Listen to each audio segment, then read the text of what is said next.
бо пешниҳоди президенти ҷумҳурии Тоҷикистон муҳтарам Эмомалӣ Раҳмон дар доираи қадномаи Маҷмӯаи умумии Созмони Милали Муттаҳид соли 2025 ҳамчун соли байналмилалии ҳифзи пиряхҳо эълон гардида, аз соли 2025 ба баъд ҳар сол рӯзи 21 март ҳамчун рӯзи ҷаҳонии ҳифзи пиряхҳо таҷлил карда мешавад. Ин рӯйдоди воқеан таърихӣ бори дигар мавқеи Тоҷикистонро ҳамчун кишвари соҳибистиқлол, ҳуқуқбунёд, демократӣ ва дунявӣ дар арсаи ҷаҳонӣ мустаҳкамтар намуда, обурӯву нуфузи тоҷиконро ҳамчун миллати башардӯсту тамаддунофар боз ҳам баландтар мебардорад.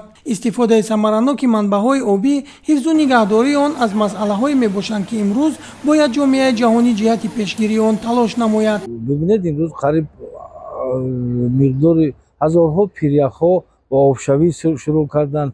инчунин як зиёда аз 30% аҳолии Тоҷикистон дар зери хатари экологӣ қарор дорад. бахшибахтона имрӯз Тоҷикистонро дар қатори 10 давлати ки истеҳсолкунандаи энергияи сабз аст шинохта мешаванд ва мо метавонем ки дар оянда ҳамчун як давлати намунаи биём истифода барои иқтисоди сабз дар фаъолияти касбию ҳунарӣ мо дошта бошем. яке аз пиряхҳои бонуфуз ва маълуми дар сатҳи ҷаҳонӣ ин пиряхи Федченко ё ҳозир ном гузоштан Ванҷах, ки ин яке аз бузургтарин 5-6 пиряхе ки бузургтарин дар ҷаҳон аст мебошанд ва ин пирях умуман баъди солҳои 94 омӯхта нашудааст ва дар давраи истиқлолият нав роҳандозӣ шудааст ва дар давоми 3 соли охир тадқиқотҳои худро гузарондем ва соли 24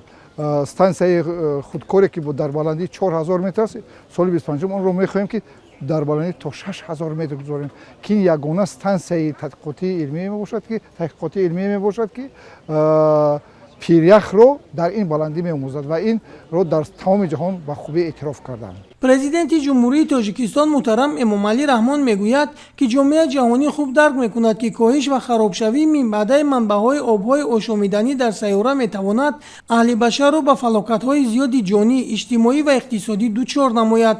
аз ин лиҳоз лозим меояд, ки барои ҳалли ин масоили глобалӣ ҳарчи зудтар чораҳои зарурии муштаракро таҳия ва татбиқ намоем. таъсири тағйирёбии иқлим дар сайёраи Замин таи чанд соли охир раванди ташаккул ва рушду пешрафти давлатҳои ҷаҳонро ба мушкилӣ дучор намудааст.